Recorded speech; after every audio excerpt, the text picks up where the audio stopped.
Hello everybody, welcome back to Beyond the Veil Tarot and Astrology. My name is Candace Marie. Thank you for joining me. Welcome back to my channel. Those of you guys who are subscribers and members, thanks for joining me on Saturday night. As always on Saturday nights, we do live readings. We alternate between astrology and tarot. This week we are doing tarot readings. I'll give everybody a couple of minutes just to kind of settle in.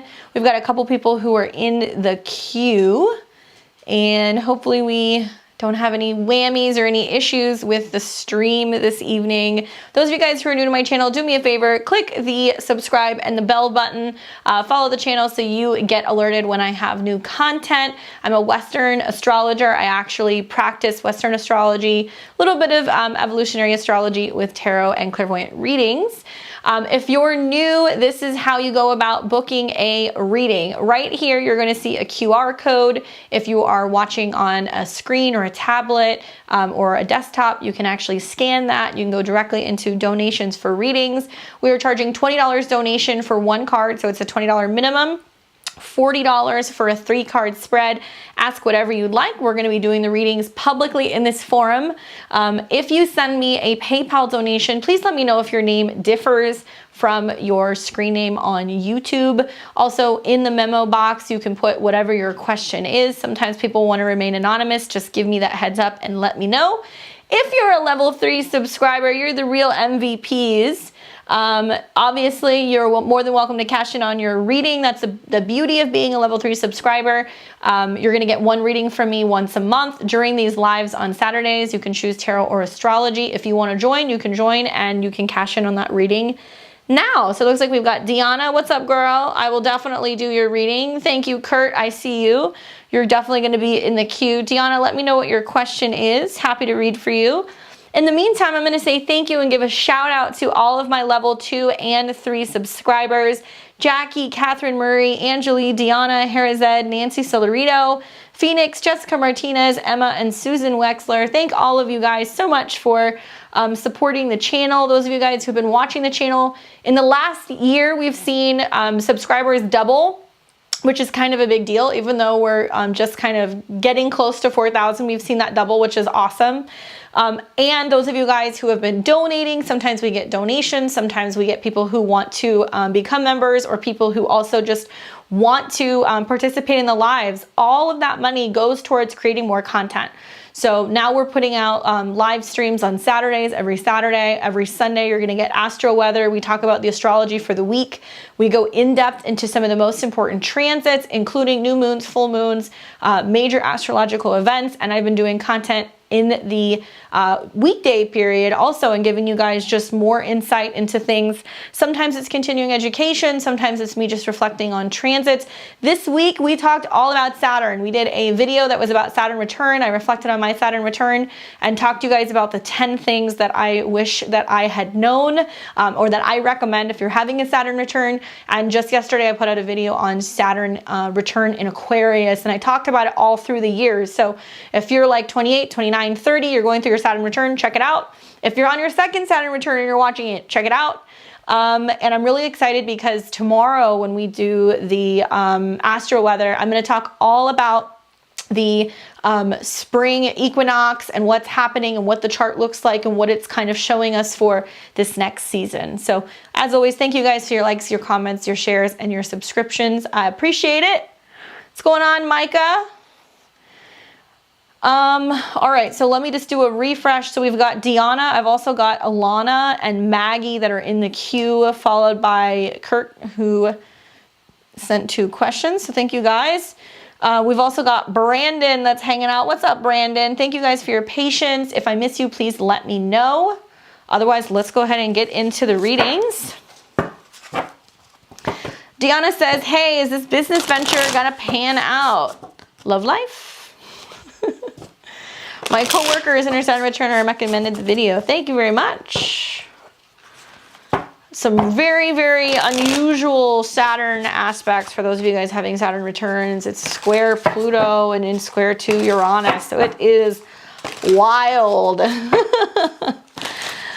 So let's see what the cards have to say for Deanna in regards to a business venture and any insight on her love life.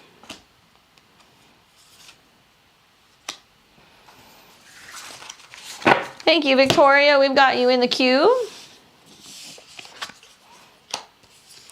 7 of Wands, 6 of Wands reversed, followed by the 7 of Swords.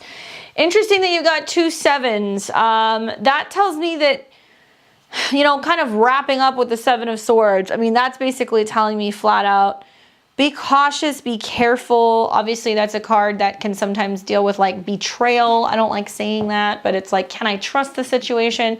Can I trust this person? Can I trust this business plan? Is it going to work out? Well, let's look at 7 of Wands first. So this is basically about standing your ground, being very fixated or committed on seeing something through, making sure that you come out on top. You know, it's a positive card because it does talk about you being in a situation where it's really important for you to persevere something, overcome something, right? So just knowing what I know about your chart, from what I remember correctly, don't you have like this stellium of Aquarius going through your third house, your 6th house? You want to confirm that for me? I believe it's your 6th house. I mean, on one hand, I look at that and I go, well, this is about really buckling down and really focusing on what's going on with your routine. And so maybe this is about you being like, I'm determined to make something happen. I'm determined to make sure that it pans out, that it works. But the 6 of Wands coming up reversed for you, you know, that kind of tells me that there's some issues in terms of like actually really being able to see it expand, right? So when we see the 6 of Wands, usually it's a victory card. When it comes up reversed, it can suggest that there's delays or lack of things kind of coming together organically. So there can be some issues revolving around, you know, is it working on its own? Is it cohesive? Do you feel like it's being well received? It can indicate like delays with actually getting it launched or getting it out there. Followed by the 7 of Swords coming up, which does talk about point blank betrayal, you know, whether or not you can trust somebody or something, whether or not you're trusting yourself. Interesting that you got a lot of wands and then some swords. So you're dealing with a lot of fire energy followed by some air. So it makes me wonder, like, is this a situation where you feel like you're pushing to meet a deadline or a timeline that's just not working for your schedule, right? Especially when we're looking at Mars and Saturn and Venus all coming into a square. Squares are not necessarily negative. Sometimes this is what pushes you in the direction that you need to go in to be able to make a change. But you've got your 4th house ruler, you've got your 10th house ruler, and you've also got Saturn. That's all aligning in your 6th house, which tells me something's got to give. It may mean that you need help or that you need support with the process of seeing this through. It may mean that you yourself are like, okay, I'm so fixated on getting this out within this timeline that it can be premature. I think 6 of Wands can be a premature energy. I think 7 of Swords can also be talking about whether or not you are, like I said, doubting yourself or doubting the situation in some capacity. This is a card that's about Aquarius. This is a card that's about Leo. This is a card that's about Leo. So it's talking about not the conflict, but the friction that's going on between Aquarius and Leo. Now, 7th house Aquarius isn't just relationships. It's people who may be buying your things. It may be clients. So I'm also wondering, like, do you feel like there's enough demand? Is it a situation where you're so adamant about getting it out, but it may be better timing-wise to do something when you're going to see a more positive aspect between Venus, right? So Venus and Saturn and Mars kind of setting up in your 6 makes me feel like if you do want to hit a certain timeline, you may need help. If you need to bring people in to help you promote this, set up websites, get everything running, make sure you can trust these people. Make sure they're trustworthy. Make sure that if you're paying them for a service, they're going to get it done. Also, when I see 7 of Swords, I worry about plagiarism, copywriting, anything where like you're possibly getting ripped off. Like, is there a need for you to like go and put watermarks on images or anything that's just going to ensure that it can't be taken or it can't be stolen in some way?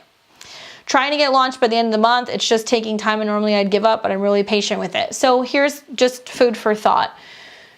You know, you have plenty of working time, right? I'm not trying to tell you to launch or not launch it. I'm just thinking like launches to me seem like they could be more harmonious when you have planets going into Pisces and it's starting to make sextiles to Taurus in your 10th house.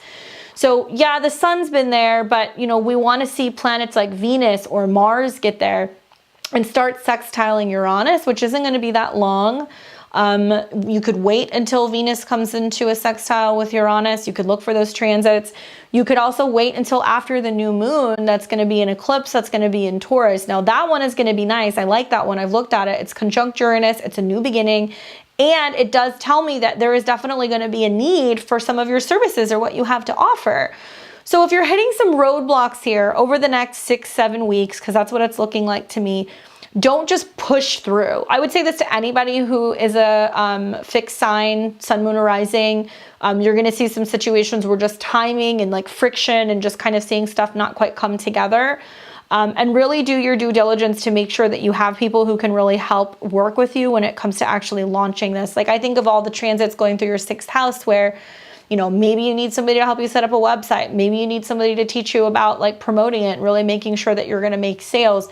There's something here that makes me feel like there's some assistance that needs to come together. Equally, in your current job and your day job, because you have Mars and Venus meeting in the 6th house, there's somehow going to either be much more kind of stress or pressure in getting things done. Like you're not going to feel like you have a lot of time to clean your room, do your laundry, walk the dog, whatever, because it's coming into conjunction with Saturn in your 6th. So you're already going to be working your ass off in a way, getting stuff done around the house and in your day job, or you might have some stuff come up with family where you need to help them. And then you're like, oh my God, there goes my deadline. Like, don't sweat it, basically.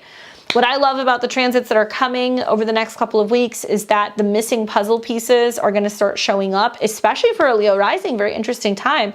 It's not going to be just about romantic relationships, but friendships and other people who are going to come in that can help you or give you some kind of assistance. I'm also wondering like if it's worth exploring and looking deeper in to, rather than just launching this business yourself, does it make sense to bring in a partnership? Does it make sense to collaborate? Can you offer your products or your services to another person who has a platform who may be willing to help kind of get some of this stuff out there? So if it gets pushed back, don't worry about it. Is it going to be successful?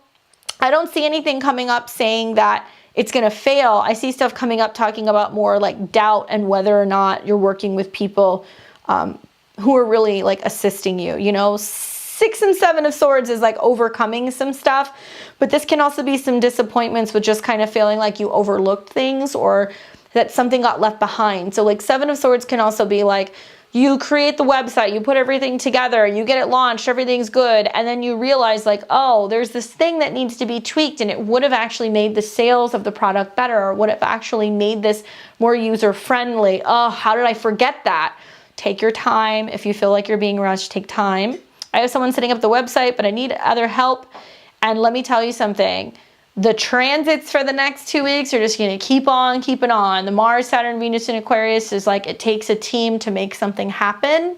So I want you to think about that because that's really teaching us where everybody is learning to kind of come together and collaborate because that's the direction of where we're going in the future. Pluto's going to go into Aquarius next year briefly, but collectively, we're all moving more to like air elements. So it's about information, data, sending stuff back and forth. So give it the 6-7 weeks, see how it goes. But I do see you coming out on top. Just make sure you don't miss anything and you can trust people that you're working with.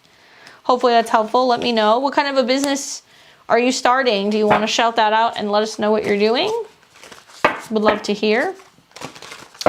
Anybody else who is a level 3 subscriber, let me know. Otherwise, I'm going to work my way through my list. All right, so we've got Alana. Alana, she got in a little bit earlier today. She said, can I have 3 cards, please? You got it. I'm going to switch decks. Let's go with this one. You're welcome.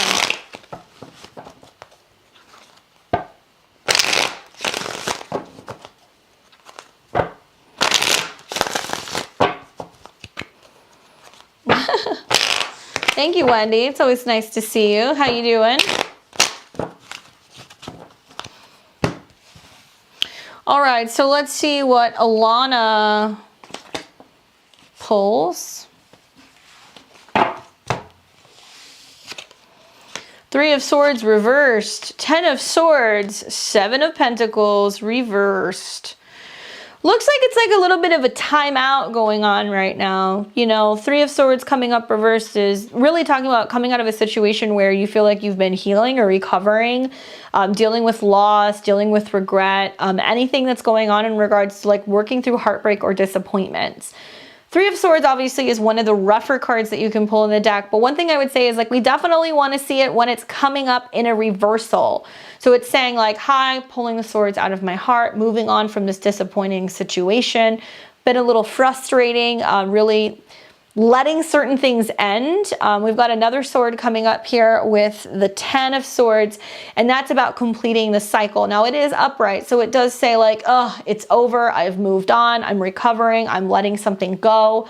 There is a need to really put the past in the past and say goodbye. And it's still painful though, okay? Because 10 of Swords does kind of talk about feeling like you had no other choice but to just wrap something up or say goodbye or let something go. This is a card, especially when it's paired with the 10 of Swords, that can be talking about really painful endings and the need to really move on from a period where you've been experiencing some kind of emotional block or maybe even crisis. The 7 of Pentacles coming up reversed is also saying like, taking your time. Like this makes me feel like if you're recovering from a setback, recovering from a disappointment, recovering from a breakup, or just feeling like you've been in a bit of an emotional funk, it's telling me that the 7 of Pentacles is like, hold up, just wait a little bit. Like don't, you know, rush the situation. You can't rush the healing. There's a need to be present with it. But I think that also 7 of Pentacles, when it comes up reverse, can be this feeling of like, am I putting all of my energy into the right place? Am I possibly wasting my time or delaying what can be a very fruitful period of my life? And I think your attention, your energies, perhaps maybe even like your physical health are all kind of like in this period where it's like, all right, well, I can either fall back into old patterns or I can move forward. And it's saying to be very cautious about where you're putting your energy or where you're putting your resources. Like the actual disappointments can have an effect on your health. It can have an effect on your resources. You can be disappointed because some kind of resource thing did not come back in. 7 of Pentacles reverse can also be just saying like not putting all your eggs in one basket. Maybe perhaps it's a situation that's like you're kicking yourself going, I should have known better. I wasted my time. Oh my gosh, I wasted so much time, right? You can't really change the past. So I would say don't get kind of hooked into this idea or this belief that you are never going to be able to recover or you're never going to be able to recoup something that you've invested in, or just time in general, because this can be a very time-oriented card. It is saying time is of the essence, like it is time to actually wrap something up and create an ending and put the past in the past so you can regroup and focus on where you're planting new seeds that are going to be more bountiful, more fruitful, that's going to bring you something that's going to be more secure or more stable. So if you're upset that something didn't pan out, be less focused about what didn't pan out. Be more focused on what you can change, right? What you can change with the 7 of Pentacles. Really pay attention to your health or something in regards to how you're eating or even like resources, because it makes me feel like there can be something that's a little off kilter, and maybe you're not focusing as much on some of the stuff, or you're not being as productive because you've been kind of in a really kind of blocked emotional space. The good news is though, is that the 7 of Pentacles is saying, hey, I'm being more cautious. I'm more aware of where I'm investing my time or my energy. I know that I need more. I know that I'm in crunch time and it's really important for me to feel like I'm being productive so I can kind of cover my bottom line, whether that's resources or health. The next card would be the 8 of Coins, which is like going to work, working hard. So I do get this impression that what you're moving away from is really important to actually really clear and let go from your life. So that way you can be full steam ahead and really focused on where your goals are moving forward. Okay. Sending you lots of love. Hopefully that is helpful for you in that transition that you're going through. Thank you, Wendy. I got you.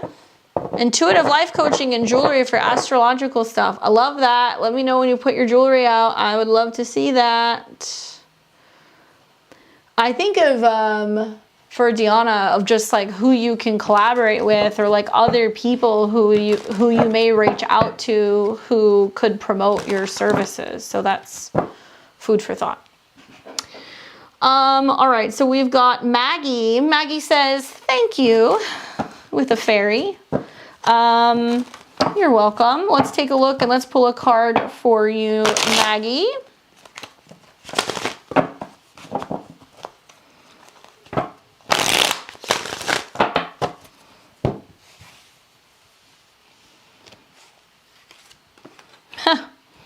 And the Devil pops up. So this is going to be talking very specifically for you about Saturn, things that are going on in regards to limitations. This is a really important thing for a lot of people who have either a really heavy based Saturn or Mars chart, or if you're a Capricorn or an Aquarius, or if you just want to look at that part of your chart. The Devil's coming up and it's talking about really reflecting and looking at what do you feel has a hold on you, or where do you feel like you're being kind of bound in a situation, right? It's not always positive, but the Devil does talk about the need to really reflect on what's actually holding us back, or what's keeping us from being able to break free. So for some people, it's like smoking, the chocolate cake, it's overspending, oversleeping, overworking, right? So it's really saying, look at what's going on with Saturn in your life right now. The Devil can represent something that you've been trying to break away from and trying to break free from. And what I love about this deck in particular is that it's not like this scary devil like you see in like the traditional Rider-Waite. It's a woman, it's very inviting, it's tempting, she's got a bunch of food and money and flowers, and she's kind of luring you in. So it can be about you reflecting and looking at things and kind of going like, am I going to go back to my old ways? Or there are patterns that are tempting me back? Am I really having to practice a lot of resistance and a lot of grounding and focus right now, and not allowing myself to fall back into old patterns or victim of just repeating the past, right? Now, when the Devil comes up, it's also a reminder for you that it's not smart to like white knuckle the situation either. Like there can be sometimes things going on where you're not acknowledging or even aware or conscious of the fact that something has a hold on you. I trust in the transits for the next 2 weeks for everybody, regardless of what sign you are, that if this is going on, you're going to see very clearly whether or not you're being bound by a situation that is good or not good for you. Interestingly enough, we've got Venus and, Venus is in between Saturn and Mars. So Venus is like what we'd call between a rock and a hard place. There can be this sense of like, do I give in to the indulgence and the passion because it feels good? Am I going to regret it later? Am I fighting to break free from something that I feel like I'm really drawn to? So I'm wondering if there's like something going on with that in your life right now, or perhaps maybe it's just you really becoming aware of where you want to break through old patterns. Like Mars and Saturn coming together makes me literally think of like breaking chains. Like, have you guys ever seen that? Like in order to like really break shackles or anything, it's like you actually have to take a hammer and boom, you take it and you chisel it and split it in half, right? Or you have to take something hot and, heat the metal up and actually break it. That's what's going on with Mars and Saturn for the next 2 weeks. So, oh, there she is. Hey, Maggie. Saturn return 91, triple Virgo, babe. Okay, so it literally is bad habits for you, honey bear. Because if you're a triple Virgo, first of all, please come over and organize my house. Thank you very much. I've only seen probably 3 or 4 triple Virgos in my whole life. 2 of them I got the privilege of meeting in person. Hi, okay? Chain breaking, literally. I want you to look at where are these bad habits, because it's involving your 2nd house and your 8th house Lord, and your 9th house. It's about breaking the beliefs that you have in regards to what your life can be like, whether or not you can break free from old financial habits, indulgence habits, sexual habits, anything that's about pleasure in other people. What a great time to be going through some of these transits, because you've had plenty of time to kind of look at it and go like, this isn't working for me. I actually have to be better about cutting this out. So remember that it's not just about people and habits. It's about energy. There's energetic things that are being removed. So this can almost like feel like unblocking or uncrossing or unhexing, as silly as it sounds. I would find a way, like do it on Tuesday, because it's Mars Day, and find a way to incorporate fire and also the element of metals.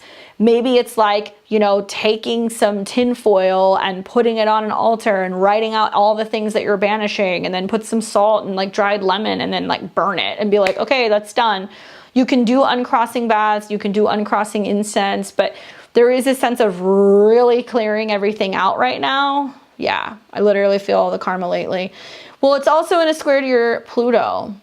So it's in your 3rd house. It's breaking negative thought patterns and what comes out of your mouth. And yeah, what a powerful time for you to really clear that out, because where intention goes, energy flows. So focus on positive mindsets and what you're no longer tolerating so you can break out of these binds. Good on you for noticing it. Good on you. Yep. You're going to feel better about it. It's like once you break out of that trauma trap, you're like, oh, is this what I'm supposed to feel like? Is this what life is like? And it's so good to be a Virgo rising with all that Virgo, because you have all the positive transits in your 7th. Time to get ready for the new girl. Good luck. All right, Kurt, what's going on, buddy? Asking 2 questions tonight. I'm thinking about suing my aunt who I'm estranged to about a house in my grandmother's will that was supposed to get 1/4 of after she died. I'm wondering if this will go in my favor and if I should put any strain on my relationship with my cousins who I really value a lot. My aunt is not their mother, but a mutual aunt. So let's start there. Kurt, I am living for the tea. Thank you for trusting in me to let you know what I think. I have to tell you, I mean, you got Jupiter, ruler and lord of your 9th house of lawsuits, in the 12th. So it's kind of saying like lucky stars can align in regards to lawsuits in general, especially like when Jupiter and Mars show up. I think it'll be something that would come out of the ethers, out of nowhere. 7th house moon problems. You're preaching to the choir. Ask me how many times I've had to deal with similar situations. But 7th house moons usually don't have a problem fighting and standing up for themselves in regards to this stuff. So lawsuits are going to be more relating to both 7th and 9th. But being that you're going to have Mars and Jupiter that are going to start making, you know, oppositions to your 7th house, it's inevitable that you're going to deal with something like this down the road anyway. Like I'm thinking come the beginning of next year. So it's a matter of, do you do it sooner or do you do it later? So much tea. So let's see what the cards have to say for you in regards to possibly dealing with this estate issue. You know, I feel like it came out probably on the heels of the Pluto Venus stuff, because it was literally about that. And I'm also just thinking in the back of my mind, you know, Mars is going to go into Gemini and it's going to trine Saturn later this year. It will also make squares to Neptune. So there's like a working timeline where you either do it sooner or you try to tackle it later next year. So let's take a look. Yep. And it's going to keep coming up for you, Kurt. It'll come in so many different ways because it's trying to get you to stand up for yourself. All right. 10 of Cups, Queen of Wands, and the Magician. I mean, first of all, nobody's going to blame you if you do this, especially the fact that, to me, it kind of seems like, I don't know how you became aware of this information, if your family told you, if other people asked you if you got your cut or what the deal was. But 10 of Cups is an interesting card because it's saying like the family to an extent is going to have your back. You know, this is a very peaceful card. This is a card that deals with celebrations and family and coming together and understanding that everything has to be fair and equal emotionally. Like it doesn't want to rock the boat. The other thing I would say is like, was there a situation where the house was sold and it wasn't given to you and it was given to other people who were like in need? Like, oh, I need to buy a house, or I have a kid, or I have debt, or something going on in regards to being given to them. One of my cousins wants his piece of the money too, but is too scared to do anything and doesn't know what to do. I mean, personally, like I said, I kept thinking in the back of my mind, I'm like, Jupiter and Neptune in your 12th house secretly. So it would be something that you guys would start the process of doing behind the scenes. I mean, I'm not going to candy coat it. She's going to be pissed, right? I mean, Queen of Wands is somebody who's going to come out swinging when she's reversed. So it can be a situation where she's like, I can't believe this happened. Why wouldn't you come to me? Why wouldn't you talk to me? Well, if you talk to her, first of all, she's going to be aggressive, or she's not going to be upfront or honest or take responsibility for what she did. But the Magician is saying like, if you work everything accordingly, and if you do this in a way, not that's secretive, but that it's strategic and you're planning it out and you know when to do it and you know what elements to work with and who to bring in and what to do, then you can make magic happen. I mean, I feel like this would also talk a lot about cloaking your energy, maybe sitting and meditating or doing something that's about like creating some kind of like a powerful sigil or setting a candle or intentions revolving around cloaking the situation so she doesn't find out what's going on literally until you're potentially serving her and being like, hi, this is owed to us. Because I do feel very strongly that there's no real way to deal with her. Because if you do try to deal with her, you know, she's just going to smooth it over and be like, oh, we're family, like it's whatever, or she's going to get very reactionary. The fact that you have another cousin that wants to get involved, it's interesting. I pull the Ace of Cups. I feel like this is saying, like, if you guys do it together, you're more likely to see that this will actually go forward, especially if you guys have each other as emotional support. I don't know about it going to anyone in need right now. My aunt is still making money off renters. I'm going to talk to her as little as possible, honestly. Yeah, I mean, I feel like if this were me, just knowing your astrology, I would do this, and I would ideally do it before the fall of this year, because later this year when Mercury goes into Gemini, when Mercury goes into Virgo, okay, there will be a Mercury retrograde from Libra into Virgo. That's lawsuits and documents. It's going to oppose Jupiter. It's going to square Neptune. It's going to be a mess. So I would rather you do something like right around the time that you see Mars and Venus come into alignment in Pisces, or maybe even like Mercury going into Aries. That can be a better time. I'm just going to give you some time periods really quick. And being that you're an Aries rising, you know, Mars coming into conjunction with Venus in your 11th is like about you working with another person to solve a problem. So I would wait until closer to right around the end of April to start the process of the lawsuit. And like I said, this doesn't make me feel like if you try talking to her about it, you're going to make any headway. So I do think you would actually have to go and talk to somebody and start the process of doing the research into the estate and probably working together with other family members to make this possible. So let's look at your other question that you had here. Number 2 is, I've been having some trouble getting over someone named, okay, I won't say their name, and really trying to move on. I'm afraid that if I put her on a pedestal and filled in the gaps of her personality and my imagination, I've just idolized a version of her. I'm wondering what qualities about her and my spirit guides want me to know that may give me some insight into why this relationship was never meant to unfold for me, or anything else about her that will help me let go. All right, let's take a look. No, don't be afraid of stuff in Virgo. I'm just thinking like there can be documents and things that go missing when you have a Mercury retrograde in your 6th, especially pertaining to like lawsuits or things that can be fabricated. Like one thing that you are going to notice this year with some of the transits that are coming is as soon as we get into Aries season, it's like action packed, like April, May, June is like, we're doing this now. Especially when Jupiter and Mars go into Aries, it's going to be you going like, I don't care. I'm willing to put up a fight, especially if it's going to improve my bottom line. And money that's owed to you can come from the eclipses in Scorpio or Taurus. So I wouldn't fuck around. Okay. I didn't know if you wanted me to say her name. Kobe says the world might end by fall. I mean, you never know. You never know. I feel like that is going to be wholly immutable squares. I'm not looking forward to that. So let's see what Kirk needs to know, what his spirit guides have to say about what the situation is with this girl. Moving on, did he put her on a pedestal? Did he idolize her? And what qualities about her do you guys want Kurt to know about to help him move on?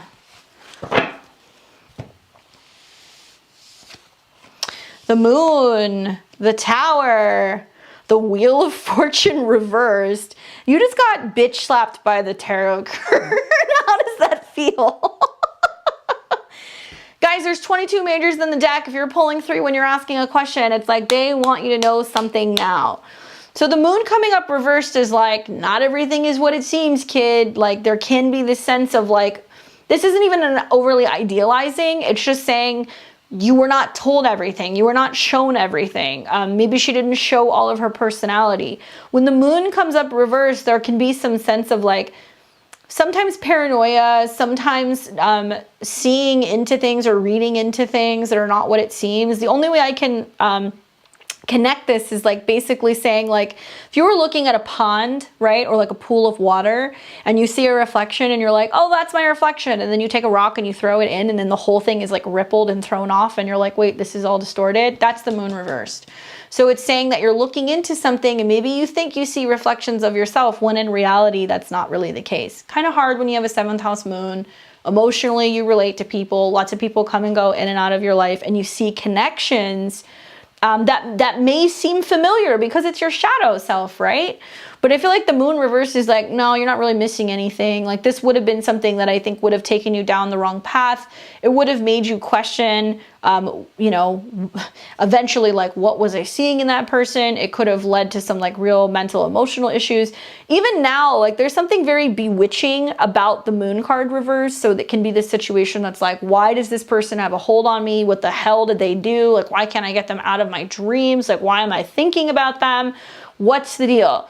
The Tower card is basically coming up saying, hi, we had to topple that. We had to kind of remove that obstacle because ultimately it was not built on a solid foundation. So if it wasn't built on a solid foundation, if the relationship was built up in this sense of like, oh my God, she's amazing. It could be this, it could be that. She's so great. We could have this life together. The Tower's coming up saying like, no, not really. The foundation wasn't so, you know, solid. It might have ended abruptly very quickly, or it might have been a situation that was very unsettling when it was all over with. And it's like, I don't understand. Why did that person come into my life? Why did they come into my life like a bowling ball? And then all of a sudden it's like she shakes everything up.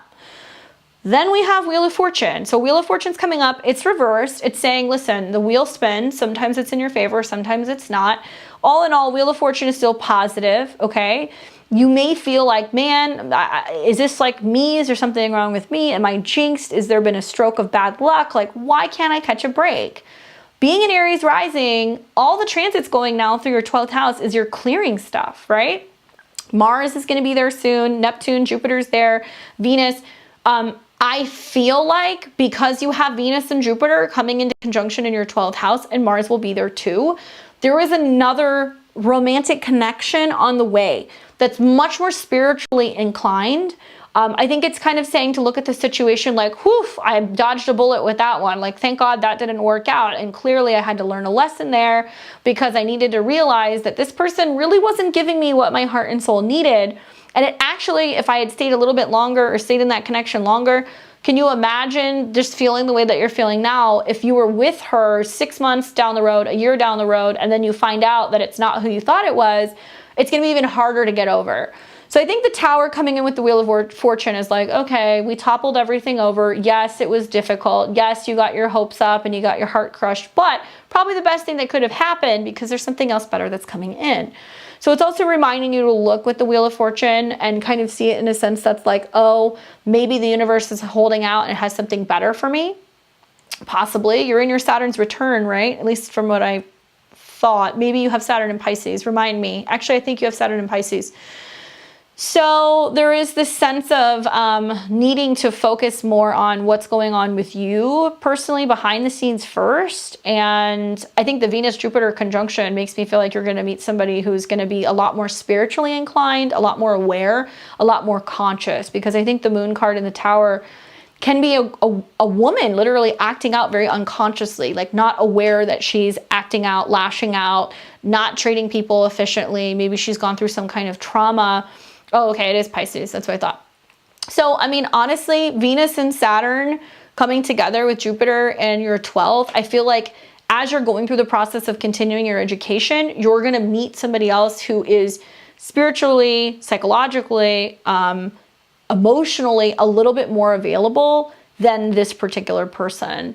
And you want to look at just, you know, what annual perfection year you're in and all that stuff. But I know it's difficult. I know there's a lot of like, where'd she go? What happened? But like, let this one go, dude, because I feel like had you stayed in it longer, it would have clouded your vision and it would have made it very difficult for you to feel like you could continue to spiritually expand. Because I don't think you guys are on the same level, right? I don't think you guys are on the same level of consciousness. That's kind of the feeling that I'm getting looking at this.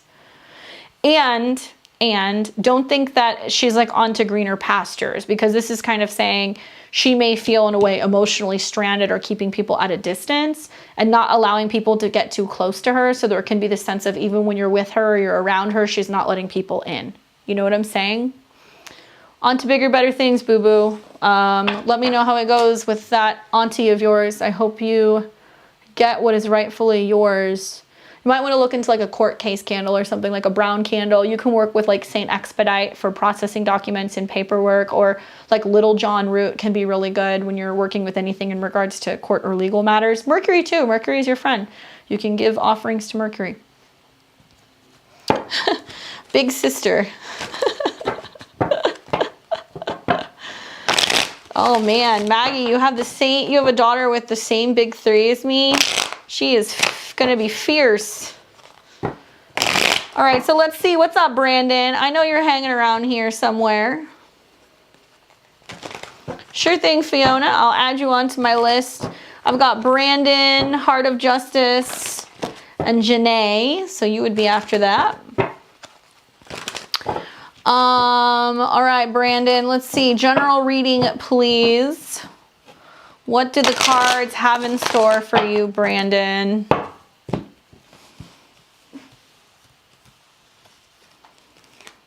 Wow, Justice card. What's good?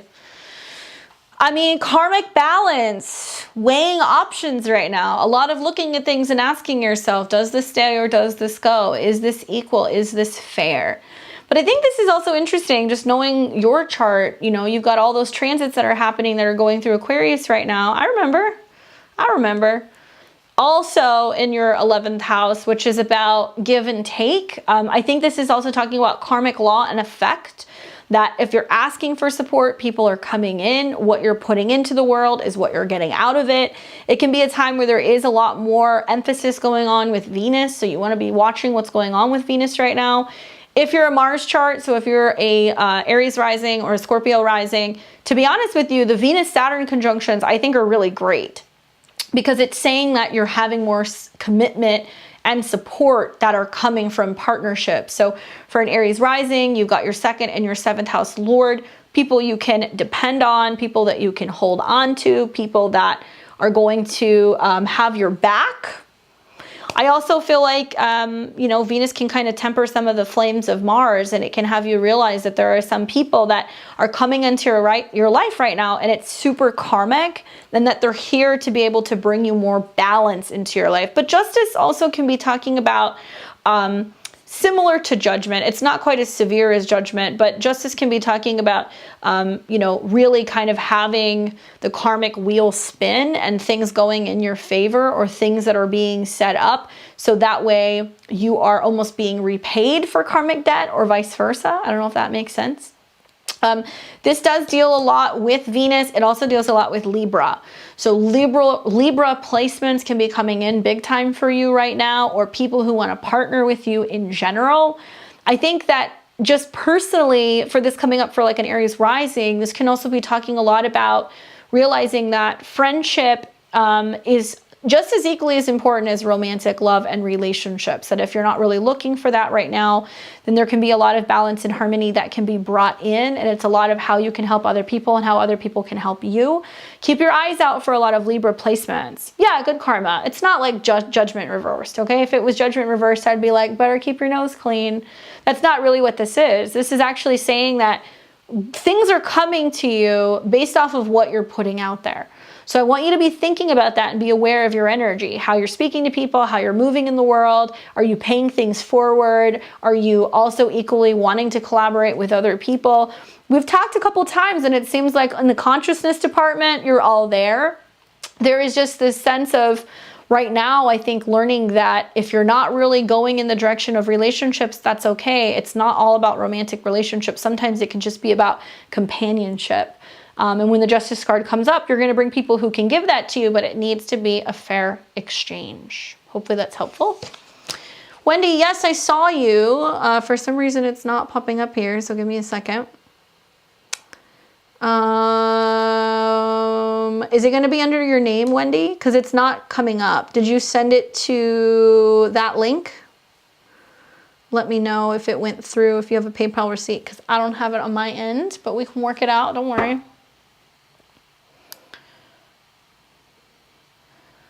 We've got Victoria and then Janae, and don't worry, Wendy, I'm not going to hop off without talking to you, but I did not have that go through. Double check and let me know. Okay, Victoria. Virgo rising, Aries, Sun, Cap, Moon. I remember your chart. No special requests. Thank you. I got you, girl. Good luck, Brandon.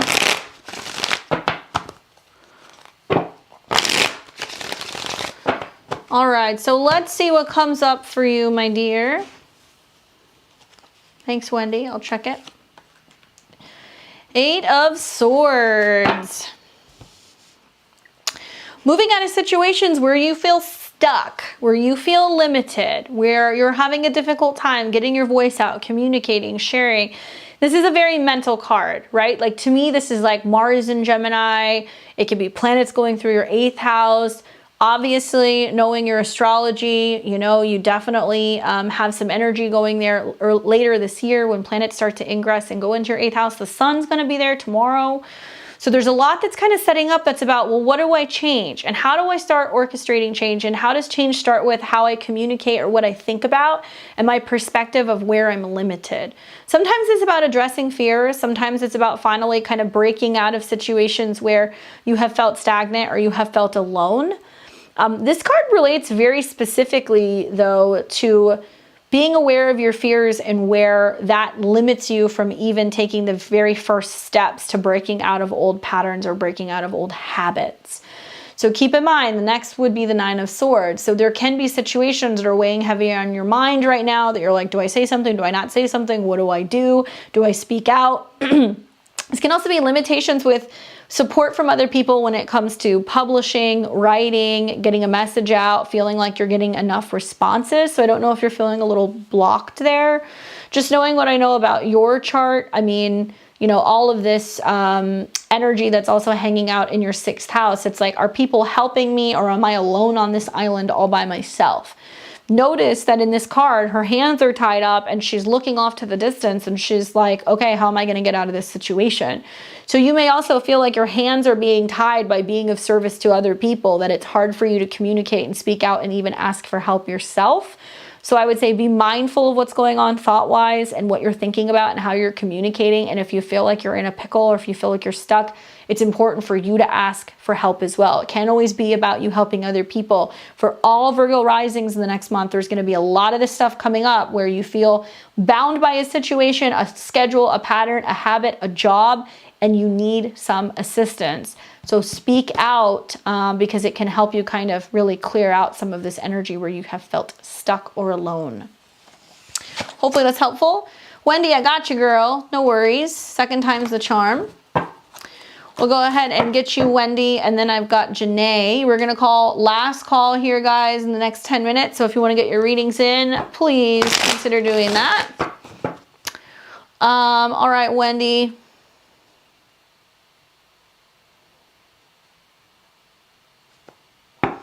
Eight of Swords. What I fear is the clear indication of what I should do next. Ask for help. Thank you. Ask for help. Ask for help. Help will definitely show up, especially for Virgo charts. You don't want to embody that energy in your health sector. Whole sign, that's your 6th house, Victoria. So it can literally be stress, digestional issues, health issues, anything like that. You don't want to mess with that. So I think it's important for you just to communicate, you know? I got you too, Fiona. Don't worry. All right, Wendy. Wendy says, give me some insight on love or business. You got it. So it'll be Wendy, Janae, and Fiona. Fiona, send me your question if you would, please. So what do the cards have to say for Wendy in regards to love or business? Wendy, isn't it all the same? Don't they go hand in hand?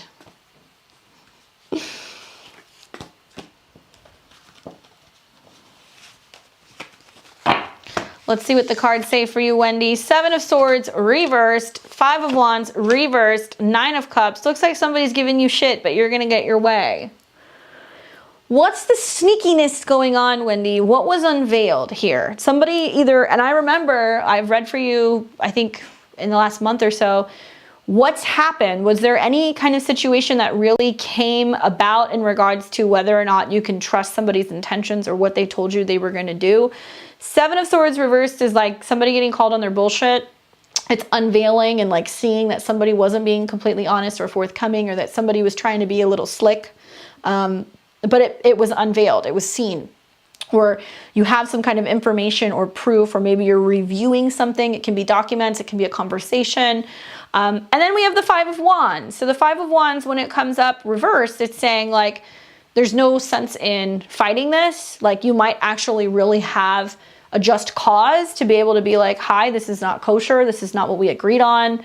Five of Wands reverse is also talking about laying your weapons down. So it's like calling a spade and being like, look, you agreed to this. This is what we said we were going to do. This is what the plan was.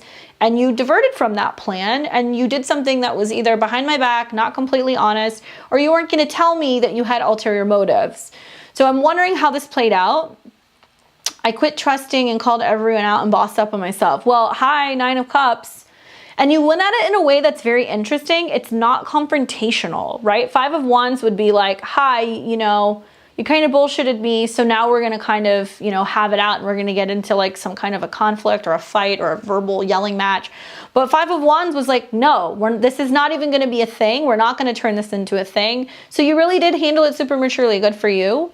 Nine of Cups is talking about getting what you want. It's not about getting your way because you put up a fight. It's talking about getting your way because it's the right thing to do. This was what was supposed to happen. A lot of it was also kind of talking about situations being kind of at a turning point where had you not stood up and said something, then you wouldn't have had things go in your favor. So there's a need to fight for something, but not for the sake of fighting, but the sake of like really calling people out and like standing in your integrity. Right? Does that make sense? Because this feels like very much like integrity to me. It's kind of like, that was wrong, or that wasn't true, or that wasn't fair. Yeah, super cordial. Yep. And so there was no need for there to be drama.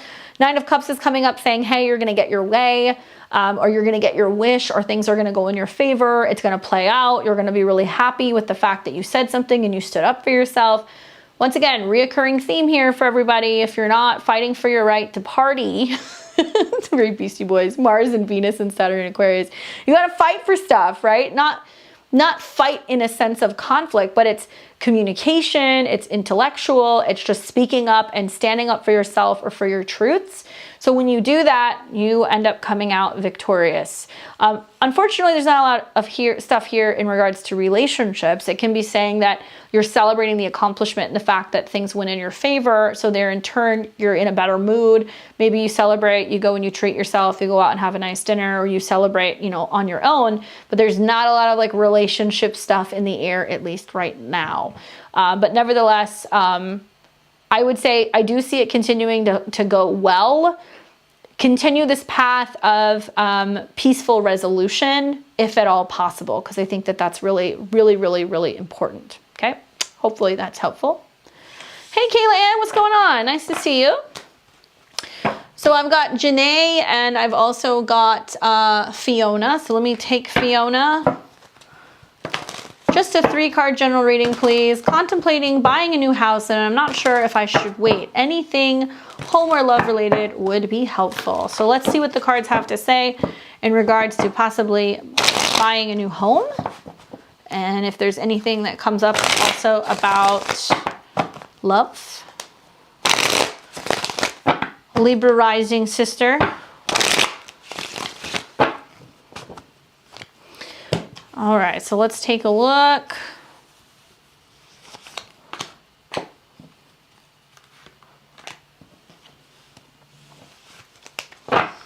Awesome, Kayla. I'll add you to the queue.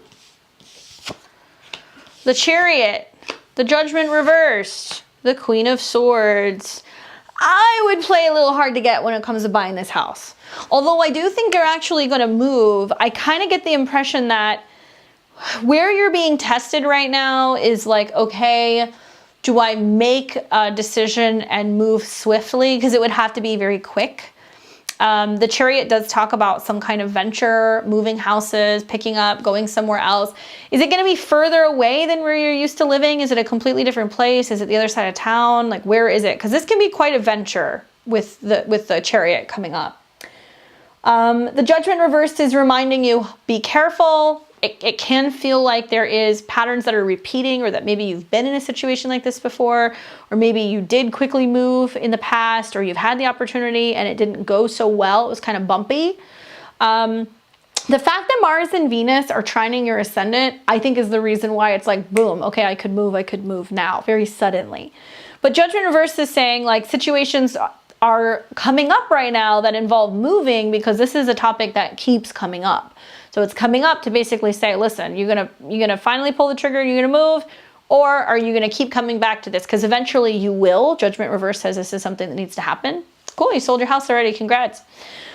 Queen of Swords reverse makes me feel like you're sitting on making a decision or making an offer, and that you're really thinking long and hard about this, and that you may spend a little bit more time before you decide to make an offer, or you're playing hard to get with possibly even like a real estate agent. You know, somebody might be calling you being like, hey, somebody's interested in the house, and you're like either not sure, not communicating, not responding, taking your time, saying, okay, I'll get back to you, I'll let you know. But the Queen of Swords in the Judgment card is like really talking about you intuitively or mentally thinking like, what if I do this? Am I in the same situation that I was in last time? Is it a good move? Am I going to be repeating the past? So just taking into consideration, like, you're moving 3 miles away. It's going to be in the same area. It's going to be a situation where you're still going to be probably recouping, because honestly, you could move if you want to. That's not going to be a problem. But I think that you're going to be beating yourself up a lot mentally if you do decide to take the house, and then you're like, oh my God, I didn't ask all the questions, or oh my God, I wish I had more time. It's reminding you to listen to your intuition and not feel like you need to make a move very quickly. I will also tell you that with your chart, because I know you're a Taurus sun, if you listen to the horoscope, some of the transits that are setting up for Aquarius is literally all about your career and like what's happening in your career and where your career is going. Knowing that that's close to your 4th, 5th house cusp, if you're doing anything like that, like if you are going to move, you need to have space for you to be able to work, and you also cannot feel bound to stay at home in order to work. So if you need to come and go, you need to have the freedom to do that. You can't be renovating a house, right? Trust me on this, because it'll be a total nightmare. And I personally feel like this is kind of trying to get you out of the pattern of staying in the same place. Like, it actually wants you to really sit and think about this. And if the house goes, then there could almost be like this sense of relief, and you're like, oh, okay, it wasn't meant to be. So it's not a matter of whether or not you can get the house. You can do it. I feel like I would sit on this and think this through a little bit more. And I would encourage you not to make any rush decisions, especially when Mars, Venus, and Saturn come into conjunction. Being a Libra rising, because it tells me that there is going to be possibly some issues with the house, I would say stay open. And if you're feeling anxious about it, wait, because it wants you to go somewhere else. You might actually move in June or July. So it's not going to take that long. You won't have that long. All right. So let's see what else we've got going on here. We've got Janae, and let's see. Then we've got Kayla. All right, so Janae, hi. My name on YouTube is Nin, Aqua Rising, Leo Moon, Cancer Sun. I want to lean more into my Scorpio MC. Just looking for a little guidance with this. So if you're an Aquarius rising, Saturn is going through your sign. You've got the South Node going through Scorpio. So it's interesting, Scorpio MC, you want to look at where Mars and Pluto is in your chart. Thank you very much, Fiona. Appreciate it. Look at where Mars and Venus is in your chart. So Aquarius rising, independent, obviously kind of unique, different. But it's interesting that you have Aquarius and Leo, and you have the Scorpio midheaven. Everything's kind of being pressured right now with the nodal changes. Let's see what the cards say, but I would say to really embody that Scorpio MC, you want to look at Pluto and Mars, what sign and what house they are in. 1, 2, 3. 7 of Pentacles reversed, 3 of Pentacles, 7 of Swords reversed. Pluto's in Scorpio, so it's a whole sign, it's in your 10th, right?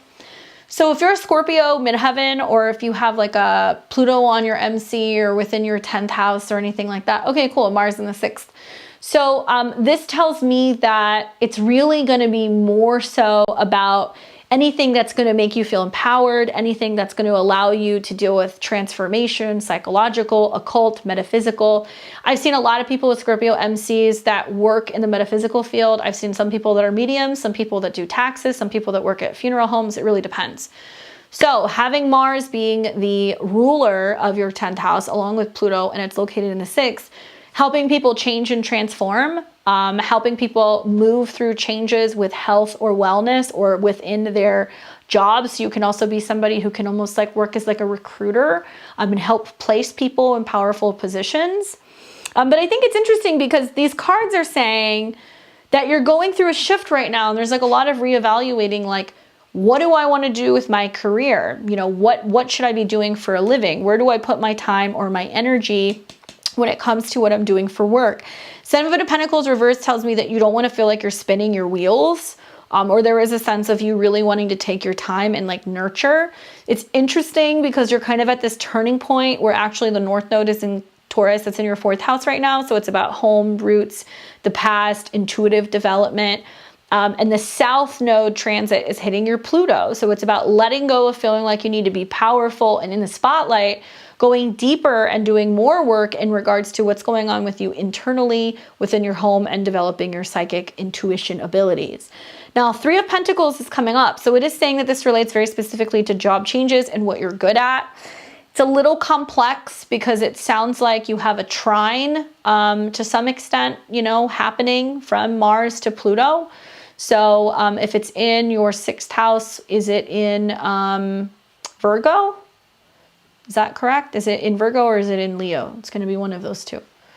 But if it is in Virgo, and if it is in somehow in aspect to Pluto through sextile or whatever, it is telling me that it gives you the opportunity to kind of like work in the healing field, health, wellness, anything that deals with psychology, being of assistance, helping other people. 7 of Swords reverse is telling me also like you want to be able to be in a position where you're not doubting your inner voice or intuition, that you want to go deeper into some kind of work. Oh, it's in Cancer. Okay. So in that case, then Cancer, Mars in the 6th, trine Pluto in the 10th. Have you ever considered working as like a midwife, like either like a death midwife or like an actual birth doula?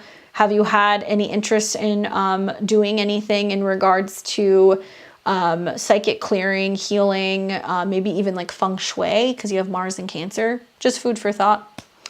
Yeah, so Cancer in your 6th. So it's still a Virgo energy though, so it's about healing and helping people. And it can also be working with herbs, working with herbalism, working with anything that relates to the gut or the diet, or thing. May have an interest in doing work also that may expand into like wanting to do like retreat work, or like working with people where you can teach them and then teach them how to heal themselves and then bring them in and like work with them and like sell products. That's like another thing that I could see with that aspect.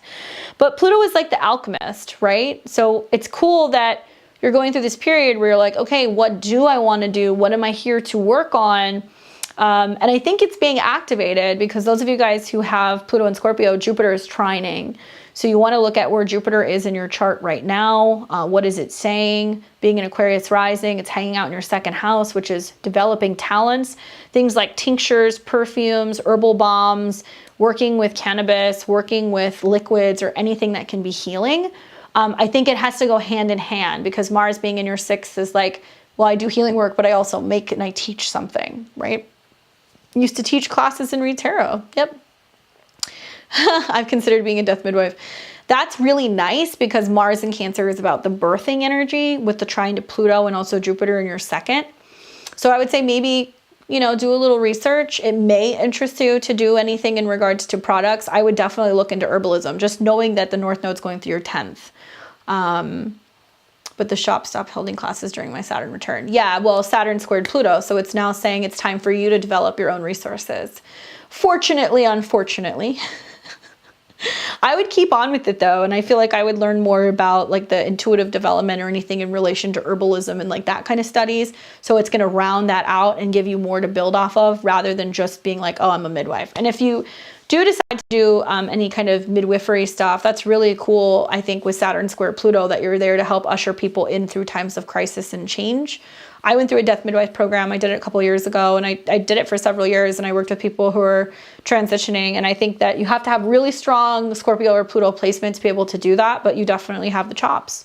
So lean more into something that's going to be herbally related, and also just something that's going to allow you to not feel like you have to question your intuition, and that you can just do work that comes naturally for you. Hopefully that's helpful. Thank you, Hip Hop, for joining. Welcome to level 2. We are going to wrap up here pretty soon. I've got Kayla and I've got Tara. Kayla, what's up, girl? Let me know what is your question. And I've got you, G. You're next. Let's see, where's Kayla? Let me know your question. I'll take Tara until I hear from Kayla. So Tara, well, your name is G. G wants a 3-card spread. She says, I'm super depressed. What's next for me? Work and love sucked. No love in years. What is up? All right, G, let's see what's going on. 1, 2, 3. Your comment makes me think of like the wedding singer, you know, when he's like wasted and he's like, love stinks. It reminds me of that. Keep your chin up. 4 of Wands reversed is saying feeling like you're not connecting, you're not socializing, you're not branching out. Like there's this lack of connecting with people, lack of having fun. 4 of Wands reversed is like, what do I have to celebrate? It's having a hard time being present in the moment, having a hard time enjoying yourself. Aries rising, Gemini moon. Thank you. To be honest with you, a lot of Aries risings I've seen here. I'm going to keep saying this. Mars and Jupiter going into your sign is going to be very different in the months ahead. Realize that if you are an Aries rising, you guys got a ton of planets in Capricorn and in Aquarius and also in Pisces. So we're winding things down. As soon as Mars and the Sun and Jupiter get into Aries, you guys are going to feel very differently. Yes, the 12th house, when planets go through there, it feels like nothing is happening, nothing's going down. But here's what I would say to you. 4 of Wands when it's reversed is kind of like not seeing the silver lining or not being able to see what you have accomplished. Sometimes it's about perspective. The Devil card is where you feel stuck, limited, and held back. There is a ton of planets for an Aries rising going through your 11th house. Mars, Venus, Saturn. Okay? It's all about platonic love, going out, having fun, being with friends, joining groups, joining associations. This is literally about going and joining groups. It's like if you don't feel like you're socializing with the right people, it's about finding people. It's like getting on, you know, Meetup or going and finding groups or associations. It's not so much about romantic love. I want to reiterate this. Mars and Venus in Aquarius is not romantic, okay? It's kind of free-spirited. It's more about going out and going to parties and collaborating with people and being around like-minded friends. If love comes from that, great. But it's trying to get you to focus more on friendships than romantic relationships. Now, this is interesting. The Devil comes up saying that you feel stuck, you feel depleted, pessimistic, nothing's going on, nothing's happening. Where energy flows is like where your intention is going. So if you're in this whole, I'm never having fun, nothing's coming in, nothing's working for me, if that continues, you're gonna get stuck in that pattern. And it's gonna be hard for you to break out of this, and it may take a decent amount of time, like we're talking several weeks or months before this shifts, if we're not getting to the core of the mindset. So to me, it sounds like Saturn's kind of kicking your ass a little bit. Coming in, Saturn also, you know, rules your sun. So if you are a Capricorn sun, right now, you're coming out of a period where there's been a lot of changes, a lot of transformations. You've had a lot of retrogrades in Capricorn. So there's been this feeling of like, why is it always me? Why does everything land on me? Why am I not able to evolve and get to the next level? So, you know, personally, And I'm just saying this with like love. The devil card coming up is literally like, there are things going on that are holding you back. It's not that the universe is holding you back. It's not that energies are holding you back. It's that you feel stuck. Those feelings are coming up so they can be addressed, so you can kind of look at things and go, okay, well, you know, if I don't have any of this in my life, how can I go find it, right? And I'm going to keep reiterating, you know, if you're feeling stuck, I get it, but it's really important for you to realize that it's not really about romantic love right now. And usually if you're looking for it and you feel so bound by the, I need to have it, I can't have it, it's not there, I'm not going to get it, that pattern perpetuates, right? So here you have Six of Pentacles. And the Six of Pentacles is talking about giving what you put out there. So there is a need for you to be in better balance and harmony with other people. The Six of Pentacles is about give and take. So it's not just about, why isn't there any love? Nobody wants to hang out with me. Nobody's reaching out to me. Nobody's trying to connect with me. It's, well, what are you doing? Are you going out there and trying to establish relationships? Are you asking people if they want to go out and have dinner? Are you trying to focus on going out and gathering together a group of your friends? You get what you put out there. Right now, I know it looks a little grim. It's been particularly rough if you've got the Aries combo going on with Capricorn. But I have to tell you that many Aries are going to feel like they got their groove back as soon as we see these transits that are going to happen in the sign of Aries. Tomorrow, Sun goes in Aries, so Aries are going to get their power up. We're going to see this even more taking place in May and in June. Okay, so we're getting somewhere. If you were sitting stuck like a bump on a log with that devil card, where you just want to sit there with your hands crossed going, I'm not finding anything, nobody's asking for me, you're not energetically turning your open for business sign on, right? So you want to focus on doing that, because Aries risings are very charismatic. They're very, very, very open. There is a sense of, as long as they feel that energy and they turn it on, people gravitate towards you. I feel like if you're an Aries rising and if you're feeling stuck like this right now, all you have to go and go and put yourself in a crowd of people, because Mars and Saturn and Venus are saying, focus on friends. Friends might introduce you to people. You might end up at a birthday party with people you don't even know, but you make a bunch of friends. Somebody might try to set you up. Like, you might end up meeting the love of your life, who also ends up being your best friend. And if you just don't enjoy being out, then you need to get your ass on the internet and you need to be talking to people and mixing with people online, because that's what Aquarius energy is. There are so many people, I can't even tell you guys, I talk to people all week. There are so many people who are Aries risings who I've seen who also have like Aquarius or cat placements that are so just fed up with this that they're actively looking for love online. And I'm not just talking about like dating profiles. I'm talking about people who are going out there, joining forums, joining groups, getting involved in online movements, courses, classes. So I also kind of think about, you know, the Six of Pentacles is, what are you putting out there? What are you doing? Are you sharing things that you love with other people? It could be as simple as social media. You get something that gets caught by somebody because you're in a group and you're showing, you know, how you like gardening or how you were able to transform your living room. Whatever it is your thing is, whatever your stip is, I want you to go and figure out what does make you feel happy or passionate outside of relationships. Get affiliated with some of these groups. So if you don't like people, how are you going to meet someone? Can't have it both ways.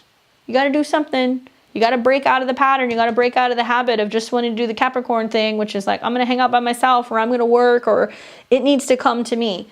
This is where Aries risings are really going to start really leaning on their sense of independence and fierceness and courageousness by reaching out to people you don't know. Mars and Venus and Saturn in the 11th house, right? I used to love going out, meeting people, and now it just feels so strained, like we have nothing in common, and I'm the outcast. Saturn in the 11th can feel like that. So that's why I'm saying, go and find things that you are passionate about, so that way you at least know you're working with a group of people who have the same interests. It's going to take about 6 weeks, but what you're putting into it, worst case scenario, you're going to bring some kind of friendship out of it. You're going to find some kind of support system. Best case scenario, you end up finding people who want to hang out with you, you want to hang out with them, and then they in turn are introducing you to other people, right? So hopefully that's helpful. It looks positive. You just got to keep up that momentum. What's up, Calvin? All right, so let me get to Kayla Ann. Kayla, thank you for your patience. I have recently transmuted a lot of anger and old wounds that came up. Seems like everything is really testing me right now big time. I feel like I'm being prepared for something, but I'm not sure. I've recently transmuted a lot of anger. Oh, okay. feel like I'm being prepared for something. So let's take a look. Thank you very much, Kayla. Let's see what the cards have to say for you.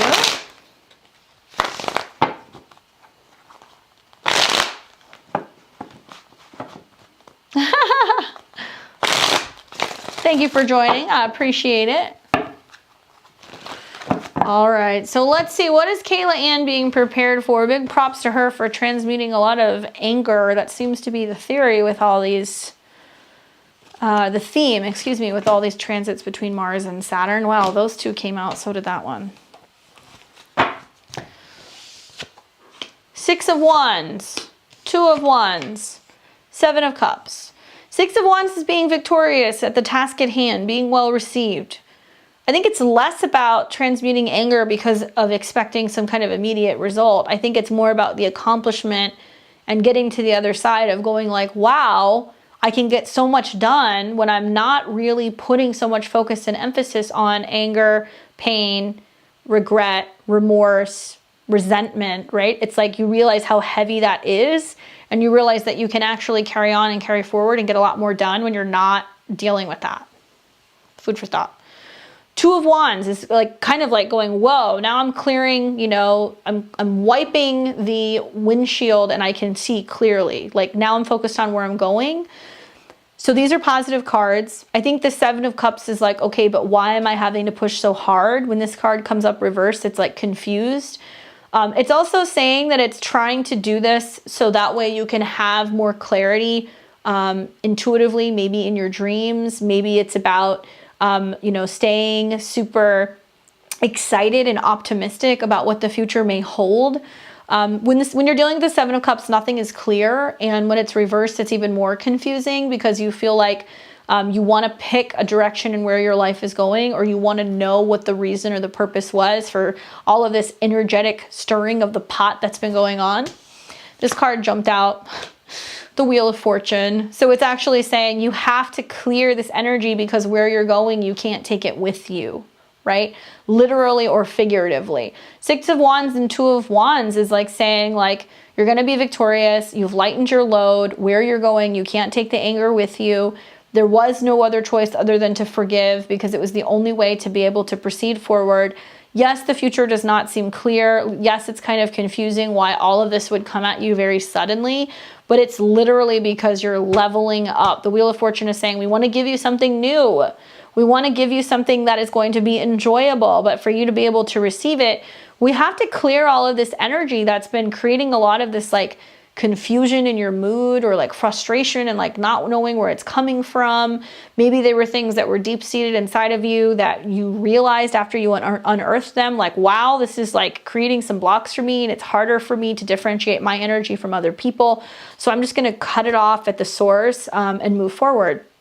Pay attention to your dreams because I feel like there's going to be a lot that's going to come out in your dreams really soon. And it's going to start kind of showing you the direction and where you're going moving forward. Feel like I'm being dragged and then I have to let go of anything holding me back. You have to. Listen, everybody is going through this right now. When all these planets come into conjunction with Saturn and they square the nodes, nobody gets a pass. Nobody. And the first square is with Venus. Okay. The second square is going to be with Mars and then with Saturn. So we're literally having to cut things that we know are not serving us. We're having to finally deal with anger and realize where there's been frustrations and where we're just really needing to be able to level up vibrationally and get to the next state. It's elevation. Aquarius is elevation. So perhaps maybe some of that stuff was like literally, you know, kind of killing your vibe, or it was bringing your vibration down, or it was hindering your ability to be able to move into the next chapter. Regardless, these are pretty positive cards. Seven of Cups is saying it seems like Mr. Toad's wild ride and very topsy-turvy, and that the energies are high and low, and that emotionally you've been all over the place. But for the most part, this is really good because it's trying to shake things out of you that was not going to really aid in you keeping the positivity for where you're going. I've had such vivid dreams lately and I don't know what's going on. They seem very real in messages. Yeah. Seven of Cups is basically saying when everything that's going on that's not making sense in the waking world, there is a lot that's being downloaded. Like it might be that there's been this upgrade because you've let a lot of stuff go, that now you're actually healing and processing and clearing stuff in your sleep. And now you're more receptive and more tuned in to where you're going. very vivid dreams for a lot of people right now with the Jupiter, Neptune in Pisces. And guess what? There's going to be some more, especially when Mars shows up. We're going to do some real clearing. But for right now, honestly, I would say like be really stoked to know that you literally had to clear out some of this stuff so that way you can keep a much more optimistic viewpoint for where your life is going. Good on you for doing the healing. Hopefully that continues to go smoothly. Everybody who tuned in to watch this evening, thank you guys very much. I appreciate you guys watching. We'll be back next week on Saturday. We're going to have a live astrology reading, so stay tuned. I'll be posting that later next week. Tomorrow, you're going to get astrology, astro weather. We're going to talk all about the spring solstice, the spring equinox. And also, if you guys are a fan of the podcast, check out the Midheaven podcast. We've got a podcast that's going to be coming out on Monday.